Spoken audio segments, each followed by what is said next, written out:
Bom, muito obrigado, professor Humberto. Eu queria falar da minha satisfação de estar aqui hoje nesse evento do Instituto de Estudos Vale-Paraibanos, que mantém essa tradição há tanto tempo, né, de promover debates sobre a questão ambiental envolvendo o Vale do Paraíba, envolvendo questões importantes para a sociedade contemporânea. O meu tema é políticas públicas de educação ambiental com foco em saneamento e resíduos. Nós estamos falando de você promover saneamento e tratamento de resíduos numa realidade tropical extremamente frágil, realidade biofísica, bioquímica vulnerável e populações vulneráveis também. Países tropicais detêm florestas, detêm muita água, então você tem um desafio muito maior nas áreas de controle ambiental para que esses departamentos ambientais não venham a ser afetados. Eu tive a felicidade de ser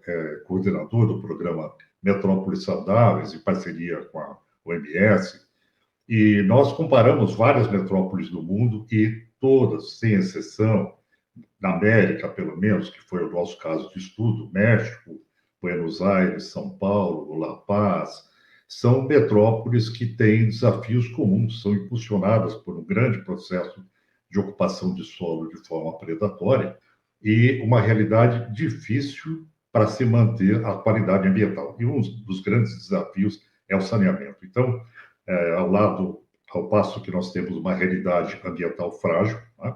Uma vulnerabilidade ambiental grande no Brasil, de outro lado, nós temos também realidades urbanas que exigem muita atenção, principalmente com relação à proteção da saúde pública e do meio ambiente, né? Eu queria colocar isso no contexto atual. A gente está falando de saneamento e tratamento de resíduos, educação ambiental, políticas públicas, numa fase que é conhecida como a fase do antropoceno, né? Onde as alterações pela ação humana na face do planeta extrapolaram o limite das alterações aceitáveis. Quer dizer, você tem uma realidade onde a humanidade ela exerce uma influência vital sobre os processos planetários.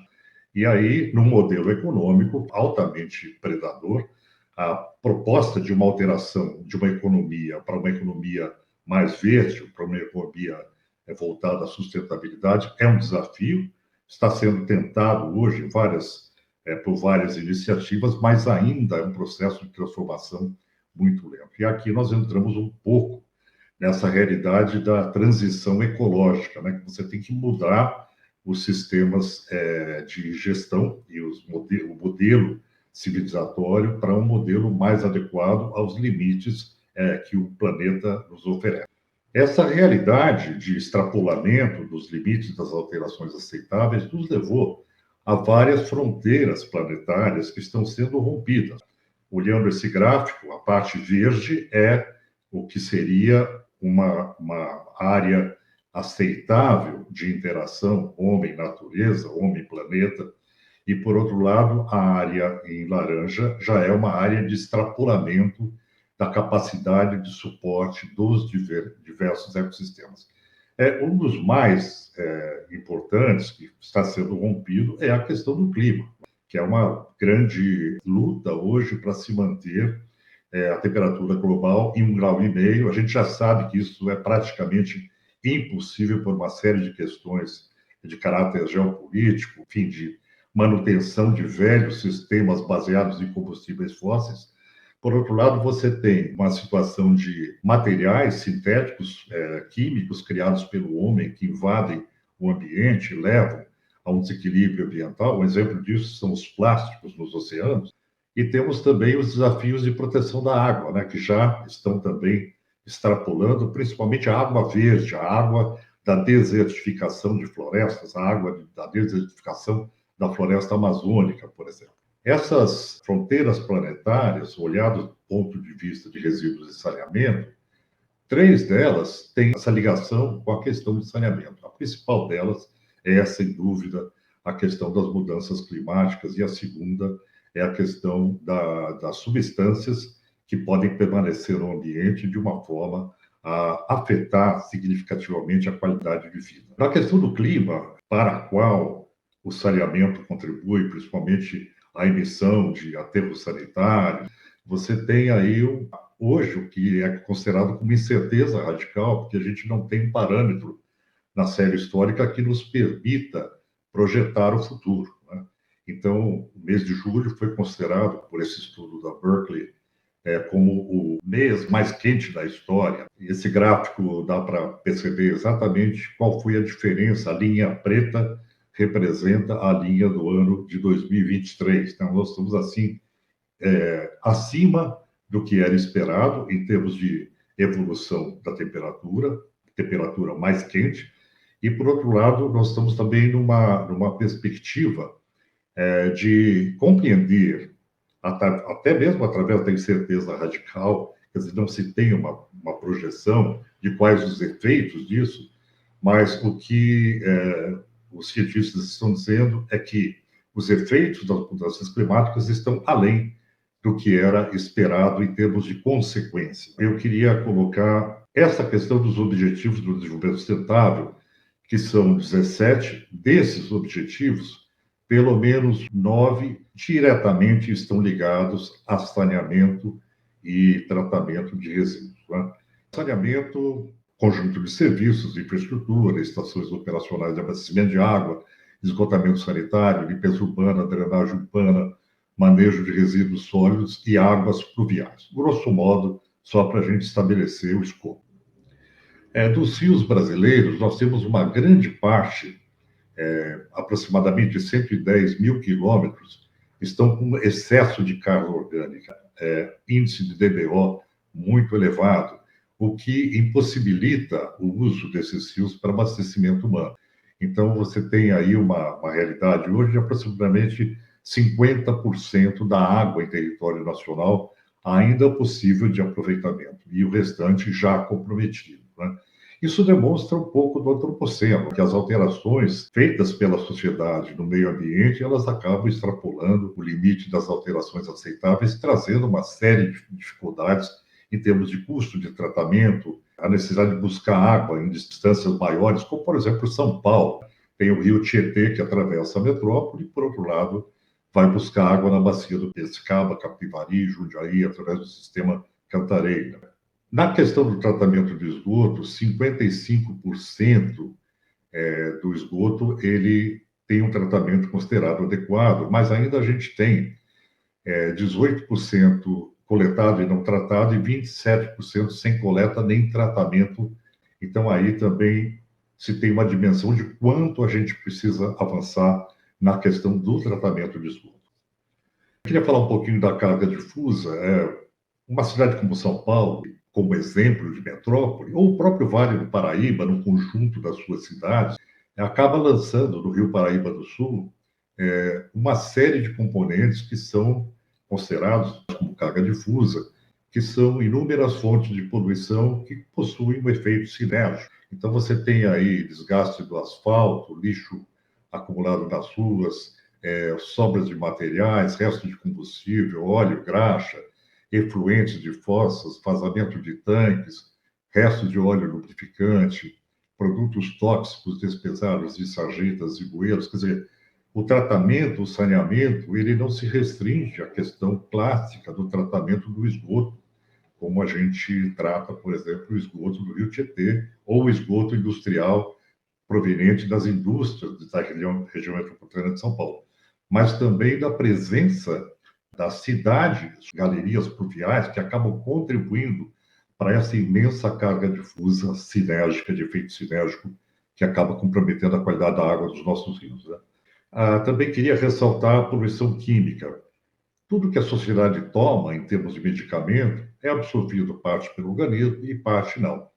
Esse material acaba indo para os copos d'água, do esgoto, e não há tratamento para esse tipo de elementos. Então, os elementos ativos de determinadas substâncias químicas que são consumidas pela sociedade, hormônio, por exemplo, acabam indo parar nos copos d'água. E nós temos discutido muito isso no próprio Conselho Nacional do Meio Ambiente, quando se fala de aproveitamento de lodo de esgoto de estações de tratamento como de interesse para revitalização do solo. Na verdade, ali existem muitos componentes que não são de interesse da agricultura nem das plantas. A outra questão que tem que ser colocada é o uso abusivo dos agrotóxicos no Brasil.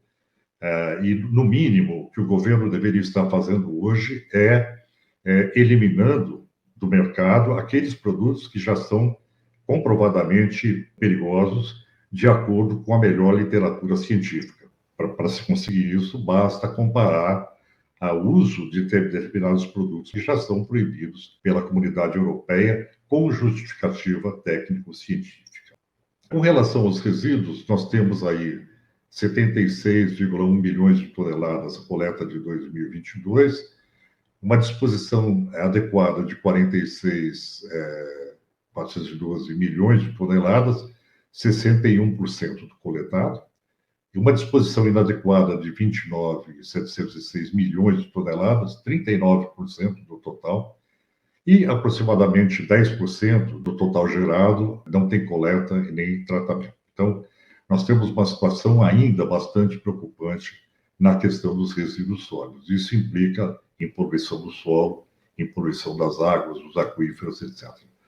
Bom, sobre economia circular eu não vou falar porque a professora já deu uma aula a respeito, mas só queria colocar um ponto que é da nossa experiência com relação aos acordos setoriais entre governo e setor industrial, para que esse setor se mova mais rapidamente no sentido de transformar a sua cadeia produtiva. Muitas vezes, o design, os processos produtivos necessita de investimentos e o setor produtivo ele é reticente nesse tipo de investimento, que acaba levando a um atraso enorme na possibilidade de se estabelecer um modelo de economia circular para vários produtos industriais.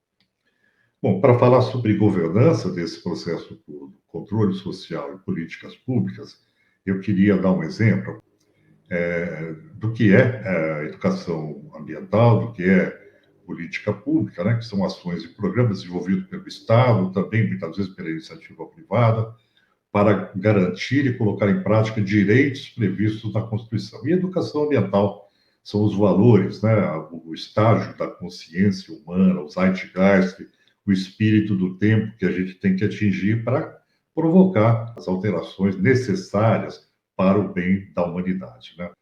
Eu queria exemplificar a questão dos resíduos com o levantamento que foi feito pelo Tribunal de Contas do Estado, no estado de São Paulo, e acabou chegando à conclusão que quase metade de vários requisitos necessários à política estadual e à política nacional de resíduos sólidos não estão sendo cumpridos no estado de São Paulo. Então, uma coisa é o que os municípios declaram que estão fazendo, outra é o que a fiscalização em 270 municípios demonstrou.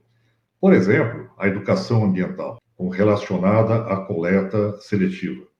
Um terço dos municípios do estado de São Paulo, que guardando as devidas proporções aí, chamado de a Suíça brasileira, porque você tem mais recursos, você tem maior capacidade financeira, é um estado que ainda não conseguiu uma implementação efetiva da Política Nacional de Resíduos Sólidos. A desconformidade chega a 50%. Agora, você imagine os outros estados que têm muito menor capacidade de investimento em política pública, né? E essa questão, ela acaba repousando sobre o âmbito municipal, que é quem tem o controle territorial e, portanto, quem promove, de fato, essa gestão. Eu queria chamar a atenção agora para os sistemas, não é, que têm que ser trabalhados no sentido dessa transformação para uma transição ecológica. Em primeiro lugar, a necessidade de uma economia com responsabilidade social, uma possibilidade de que haja transparência para o que é financiado, né? Se o que está sendo financiado representa sustentabilidade, se o que está sendo financiado pelo setor econômico representa insustentabilidade. A perspectiva dessa economia com responsabilidade social, que pressiona pelo PIB, trabalhar bem essa pressão sobre o governo de plantão e não negativamente, né? E aqui eu coloquei um exemplo de conselhos ambientais, onde essa influência nociva de processos econômicos, do business as usual, os negócios como sempre foram, para governos de interesse imediato, de uma ótica só para a sua gestão, não para uma transformação, levam à neutralização do controle social, né, em conselhos ambientais, por exemplo, alterando o regime interno dos conselhos, obstacularizando participação social. Então, é muito importante que todo esse processo de construção de políticas públicas, que passa por conselhos ambientais, a perspectiva de plena participação social em matéria ambiental é uma garantia. Então, a decisão sobre políticas públicas acaba sendo uma competência dos conselhos participativos também, né? Isso gera boa governança, transparência, participação social e as decisões dos conselhos, das políticas públicas voltadas à sustentabilidade. Retomando essa questão das decisões de governo compartilhadas com a sociedade, elas dependem de um respeito aos princípios do cisdama, da legislação, aos princípios científicos, uma elevação de planejamento e políticas públicas a uma prioridade governamental, né? Os conselhos que decidem isso, de participação social, que a composição deva ter representatividade, legitimidade, proporcionalidade, com pelo menos 50% como sociedade civil. Isso leva a decisões bem informadas, decisões pró-sociedade e pró-sustentabilidade, se você tiver um bom regramento para conselhos ambientais, se você tiver também uma condução democrática. Então, eu queria ressaltar esse aspecto do controle social, da participação social, para essa transição ecológica necessária, na qual se insere a questão do saneamento, na qual se insere a questão do tratamento da água, dos resíduos sólidos, para que se chegue a um estado de qualidade ambiental. Essa foto, ela circulou o mundo, são os frades franciscanos num evento que nós promovemos às margens do Tietê. Foi uma bênção, né, a poluição do Tietê, para que isso fosse, de alguma forma, solucionado. Mas nós sabemos que essa esperança, essa fé, ela é importante, mas nós precisamos de ações efetivas, né, que motivem a boa gestão, a boa governança, no sentido de atingirmos um estado diferente do que o antropoceno nos lançou, que é um estado de equilíbrio ecológico, um estado da sustentabilidade, que hoje se reveste, eu acho que de uma qualidade que é de sobrevivência. Esse é o grande desafio. É com essa esperança que eu encerro a minha apresentação. Obrigado. Professor, como eu comentei aí, nós estamos com um nível muito bom de discussão. A sua abordagem foi muito interessante. Com certeza ela complementa a linha de discussão iniciada aí pela professora Tereza. E aí nós mudamos o sistema econômico ou a sociedade humana não vai contar a sua história mais. O Armindo, ele deixou aqui uma pergunta para o professor Bucuí. Quais são os desafios civilizatórios para a transição ecológica no Brasil atual? Bom, do meu ponto de vista, o nosso maior risco hoje é estabelecer uma política de proteção da floresta amazônica. A floresta amazônica é o grande indutor de transposição de água continental, né? Você tem aí uma transposição de água que mantém a vida do Pantanal, mantém, inclusive, a capacidade hídrica do Cone Sul, que é a Bacia do Plata, né? Envolvendo aí outros países como Argentina, Uruguai, Paraguai. E esse estágio hoje da Amazônia está muito próximo do ponto de não retorno. Está acontecendo lá que você está perdendo o que a gente chama de água verde, que é a umidade do solo, que leva a um processo de savanização, que não é desertificação, é um processo de desertização, porque retira a condição de um ecossistema, não transforma em outro, mas é um processo realmente de ressecamento do solo da Amazônia, além da perda do microclima. Então, essa realidade de possibilidade da Amazônia entrar num processo de fenecimento regional ou do lado oriental, do lado ocidental, como hoje está se dando pela comprovação da perda de carbono, né, de sequestro de carbono, que vem sendo comprovado pelo INPE, é o maior desafio que nós temos. Esse é o passo número 1. Por isso, tanta atenção. com relação à Amazônia, na mídia, né? E faz todo sentido. Além disso, refrigera a linha do Equador, né? É importante para refrigerar e dar consistência para a corrente do Golfo, que o grande desafio também é você manter as correntes marítimas da sua dinâmica correta, senão você tem um desequilíbrio global com relação à questão climática que hoje ocorre, né?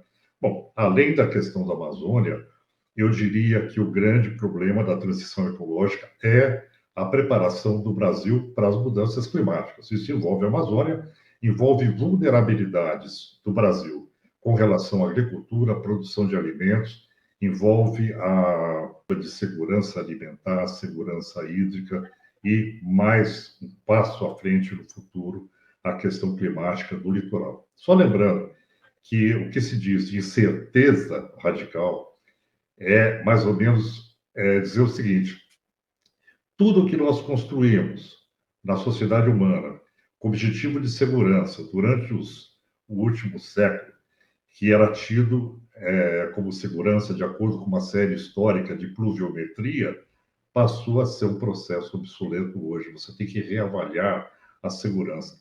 Veja o que aconteceu no litoral norte, né? Aqueles topos de morro cobertos de vegetação, eles deslizaram, mesmo quando sem fragilização pela ação humana, deslizaram pela intensidade da pluviometria, não é? Então, essa perspectiva de nós adaptarmos a nossa sociedade, a vulnerabilidade das populações, a intensidade dos efeitos das mudanças climáticas do meu ponto de vista, a grande prioridade. Já que o Brasil pode fazer muito na questão da mitigação, com relação às suas emissões. Não é santo, é o quinto maior emissor do planeta. Mas me preocupa muito, especialmente, a capacidade de resiliência da sociedade brasileira, no sentido de proteger principalmente os mais vulneráveis. E alertar para você conseguir dar transparência no sistema de gestão que é a participação social, né? Não é por menos que o Acordo de Escazú, que está sendo agora ratificado pelo Congresso Nacional do Brasil, é um acordo que ele trata da plena participação social, que é o que a nossa Constituição brasileira prevê na área ambiental, mas que é tão pouco utilizado, né? Você veja a impossibilidade, muitas vezes, da sociedade civil de interferir em processos que são extremamente importantes para a qualidade ambiental, como padrões de qualidade de água, que vem do CONAMA, padrões de qualidade do ar, que vem de lá também. Eu consegui, através de uma proposta, mudar os padrões de qualidade do ar do Brasil, mas o resultado foi muito insuficiente, não só na área federal, mas no estado de São Paulo também. Então, essa perspectiva de atenção, de participação social para todos os elementos ambientais é o que falta para você conseguir não só a elaboração de políticas públicas efetivas, de qualidade ambiental, mas também de você conseguir a sua permanente implementação, né? Sem esse componente de transparência e participação social, o sistema de gestão fica sem uma perna, né? Talvez a mais importante. Então, é com essa expectativa que eu me despeço de vocês e parabenizando pelo evento, né? Vamos continuar nessa luta, professora Edilson, Humberto, vamos em frente.